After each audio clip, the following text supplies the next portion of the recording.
right, does anybody, it might not be your favorite candy, but hey, beggars can't be choosers. This is going to be free candy. Does anybody want Butterfingers? Okay, that table went ham so fast. Right here, I know y'all were feeling, okay, yeah, y'all feeling it. There we go. Oh, sorry guys, wasn't even. Are you trying to take the candy from the children? More, okay. I've got two pieces. One goes right to Kevin. Right there, guys, right there. Now, before you eat it,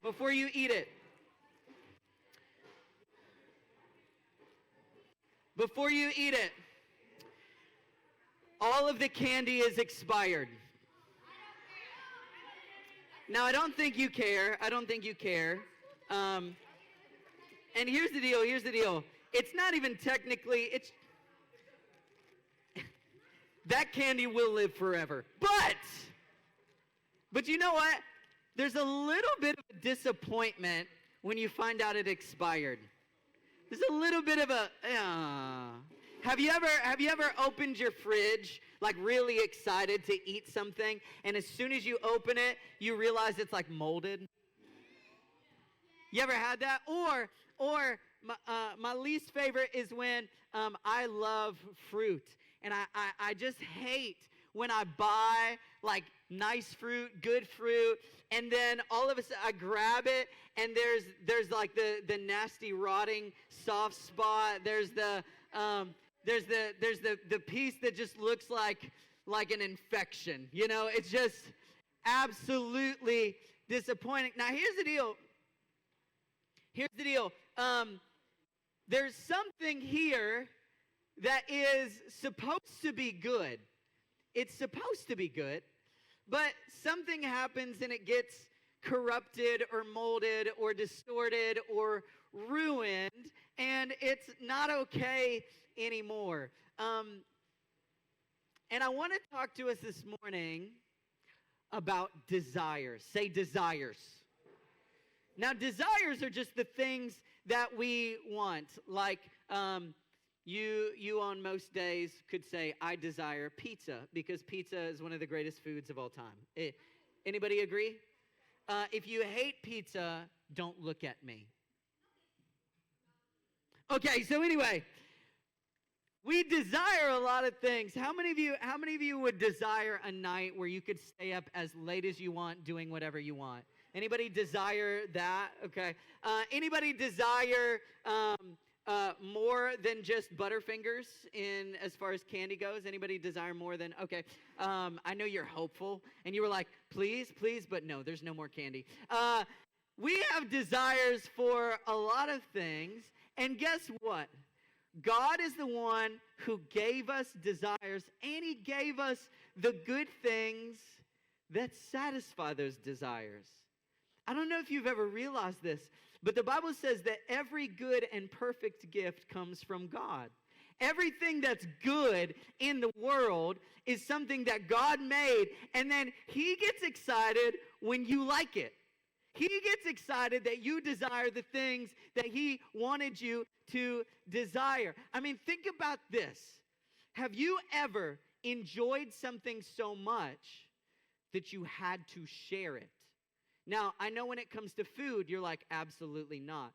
But have you ever found a game that is so much fun that you're like, all of my friends, we must play this game, right? Or you saw a TV show and you were like, I love this so much. Friends, you must watch this. Or you picked up a book and you went, riveting. Friends, you must read this. That was just for McKenna. So there are these moments where we find something and we're like, oh, it's so good. I want to share it. Now, here's the thing. God created a good world, and He created good things, and He created you with a desire to want those good things. Where does that come from? It's because God has awesome things He wants to share with you. Like, He gets excited. He's like, man, I hope you enjoy the things that I made. I hope you enjoy the things that are good. I hope you enjoy them. I made them. In fact, the very first chapter of the Bible, Genesis 1, tells us that God creates And every single day he creates, he goes, this is really good. He goes, oh my goodness, this is great. People are going to love this. Like God made fish in the sea. Now, here's the deal.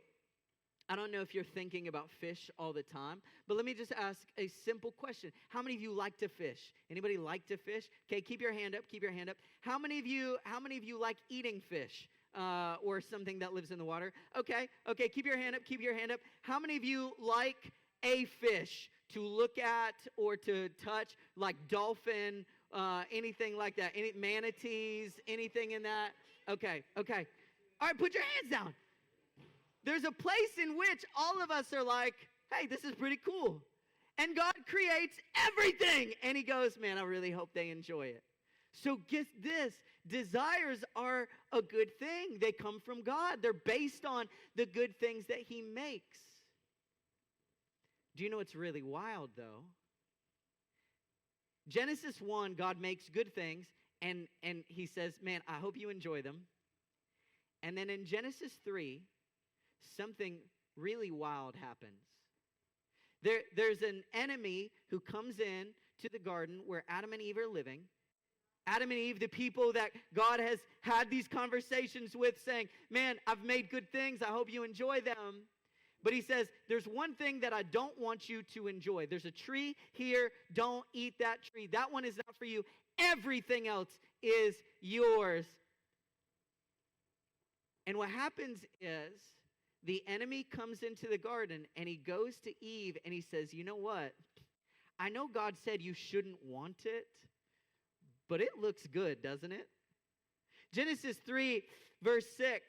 It says, the woman was convinced. She saw that the tree was beautiful, its fruit looked delicious, and she wanted the wisdom it would give her. Okay, how many of you are attracted to nice-looking things? Like you like cars or shoes or you see a notebook and you go, oh, that's pretty, right? Like there's just things that you're like, I like it. We're attracted to things that look nice. How many of you like things that taste delicious? I love delicious tasting things. Big fan of deliciousness. How many of you, if you could find a cheat code? Now, because here's the deal.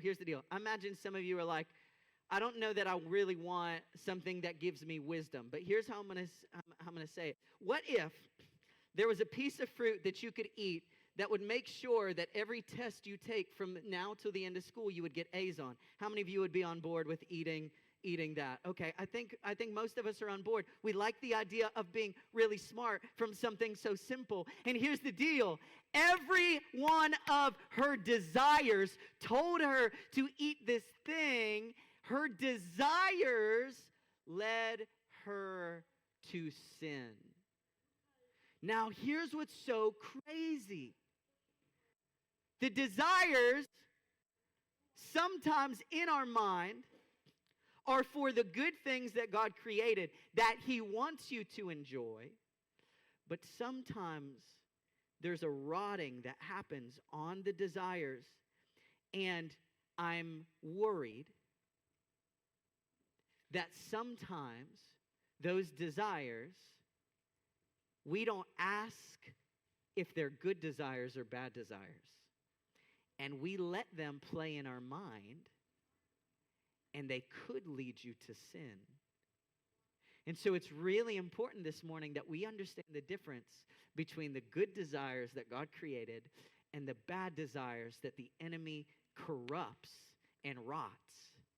And you have to make sure that you're not biting in to the second kind. Now, before we go any further, we're going to talk a little bit about some of the things that we desire right now. So turn around at your tables. We're going to put questions up here. We're going to be back in a few minutes.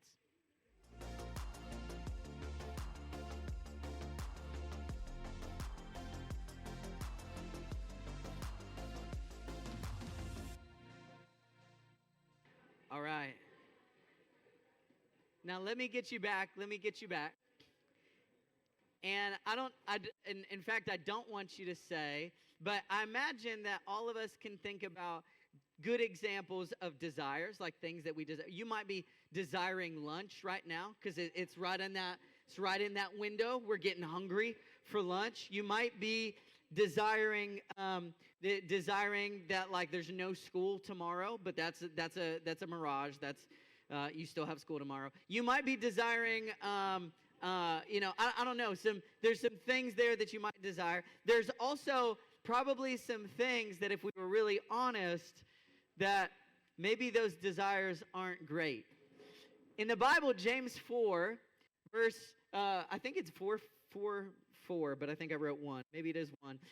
What is causing the quarrels and fights among you? Don't they come from the evil desires at war within you? The Bible says that we have desires that are inside of us that at times can cause some tension.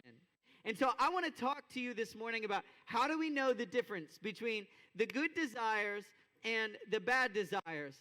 And this morning, I think there's just 2 questions that I think if you ask, it'll really help you. So if you're taking any kind of notes, the first one is, what do I want? Or what do you want? What is the thing that I want? What is the object of my desire? What is the thing that I'm craving? And this is going to be very, very simple, but it's very, very important and very, very true. If the thing that I want is not a good thing to want, then it's a bad desire. Now let me give you an example. I had a friend in school who wanted to ace his Spanish test. Okay? Now, is that a good thing or a bad thing? It's a good thing. He wanted to ace the Spanish test because he knew his parents would appreciate if he got good grades in Spanish. He wanted to pass it because I think you feel good when you get a good grade. But how he wanted to ace his Spanish test was a little sheet of paper with Spanish answers that he dropped on the floor and covered with his shoe. And every time the teacher would walk past, he would move his foot and then bring it back. Now, the desire to cheat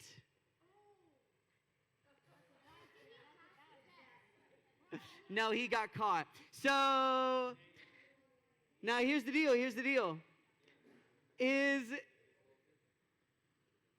What's interesting about that is quite often bad desires are surrounded by some things that we could say, well, it seems kind of good, right? He wants to get a good grade.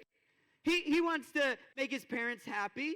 But the thing that he wants to do is to cheat. And this is never a good thing. So this is not okay. There's probably someone in your school or in your neighborhood, or maybe a person who lives with you that drives you crazy. Anybody? Okay. Now this person, at some moments when you're walking really nicely with Jesus, you're like, God bless them. But at other moments, you see that person and you're like, I hope they trip and fall on their face and break their nose. Or maybe you're not as sinister. Maybe you're just like, I hope they spill a cup all over themselves. And they're wet the rest of the day. I hope they have a booger and no one tells them. Right? You have these thoughts that come into your head. Now here's the deal. No matter how we shape it, mold it, tweak it, the desire for something bad is always a bad desire. Do you understand? Okay, this is an evil desire, wanting to do something that you know is not okay. There's no way that even though your mind tries to justify it, but here's the problem. Sometimes we let this play in our mind, not realizing that letting it play in our mind is not okay either.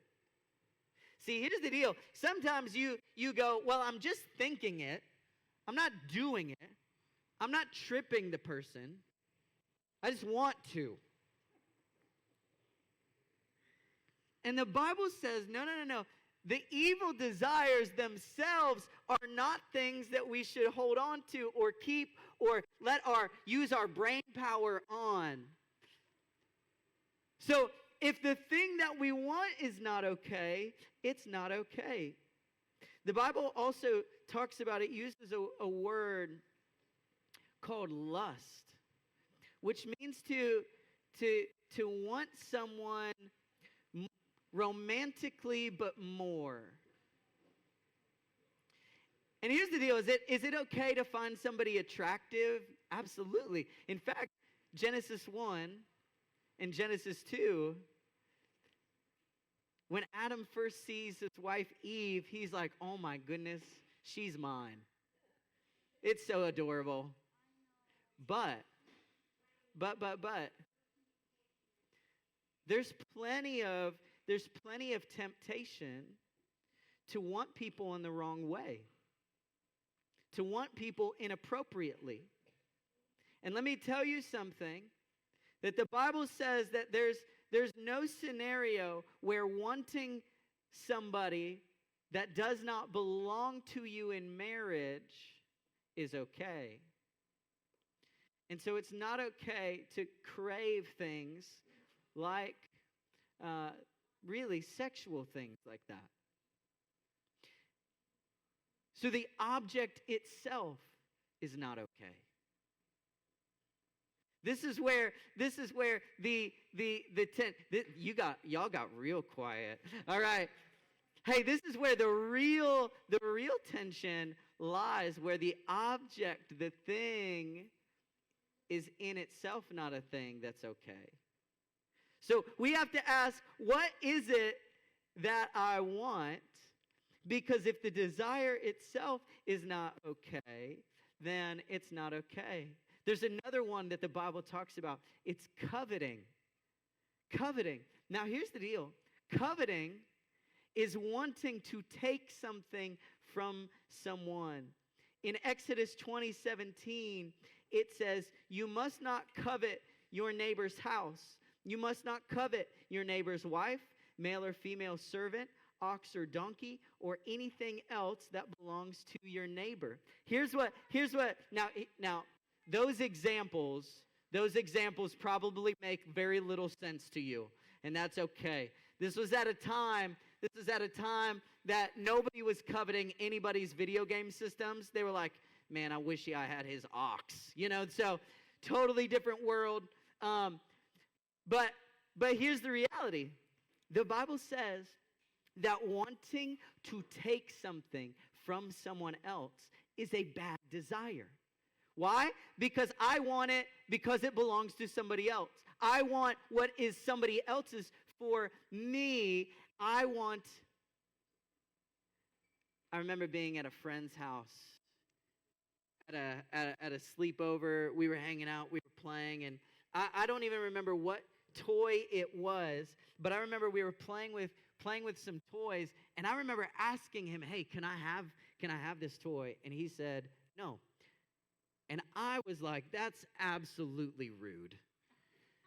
Absolutely. And that's an unacceptable answer, because I'm pretty confident I said please.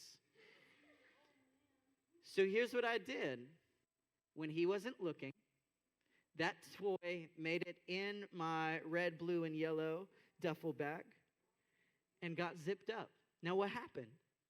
Coveting, the desire for something that belonged to someone else, led me to stealing. And so coveting in itself, the desire for something that somebody else has that's not yours, is in itself a wrong thing.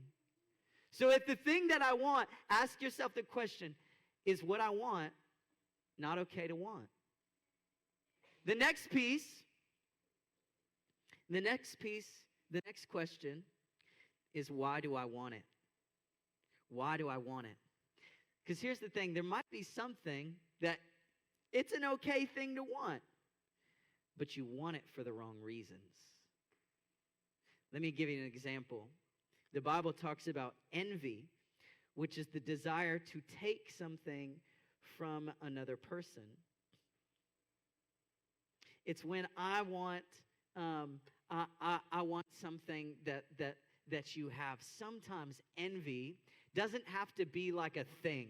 It doesn't have to be like, I wish I had all of his Legos. It doesn't mean like, I wish I had her butterfly pencil.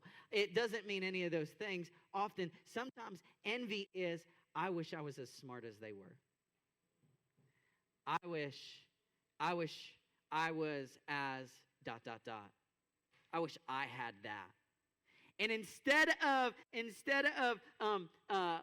celebrating what somebody else has, you get envious. Envy ends up driving us mad. Envy ends up making you dislike people for things that they have that you don't. Envy is dangerous. There's another one the Bible talks about, jealousy. Jealousy is this desire to have something because someone else has it. I want something because someone else has it. When I was in middle school, do you know what all of my friends had that I did not have? The PlayStation 2. And I know. I put myself at an era in history that you guys can't even fathom.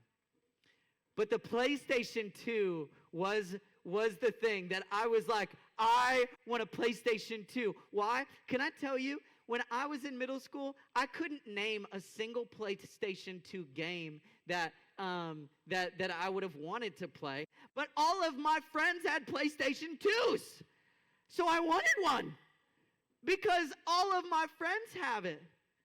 And here's the deal. There's this piece where sometimes when our friends have something, or the people at school, everybody at school has a Stanley Cup. I have to have a Stanley. Everybody at school wears a hoodie. I have to wear a hoodie. Everybody at school talks to me. They have a VR headset. I want a VR headset. Everybody talks about, and the things that they have, I want them. But the only reason that I want them is because everybody else has them. And this is a desire that in itself is dangerous. It's not okay. We can't just want stuff because other people have the same thing. Another desire that tends to creep up in this way is called greed. And greed is the desire to have more than I need. Have you ever had so many toys in your room that you didn't know where to start playing, and instead you went, I need something new? Or you're sitting there flipping through all the 5 million movie options that you have and TV show options, and you go, oh, there's nothing to watch. We need another one. You ever felt that? See, here's the deal. Greed is really, really sneaky. If you let greed take a hold, guess what? Greed will never be full. Greed is like a growing 8th grade boy. You can never feed it enough. Greed tends to just take, and it never tells you to stop.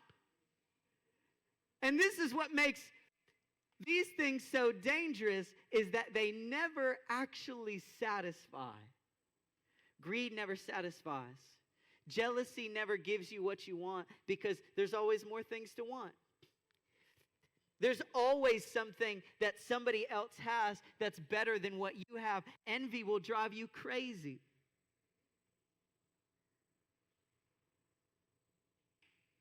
Any one of these desires, they promise us something and they never deliver. You ever see, let's throw up that picture of the road. I know you've seen something like this driving before, where it looks like there's water on the road. You ever seen that? Yeah. It's a mirage. There's no water there. It's actually a, anybody scientific know what's going on there? Refraction. Oh, snap. Okay. Yeah.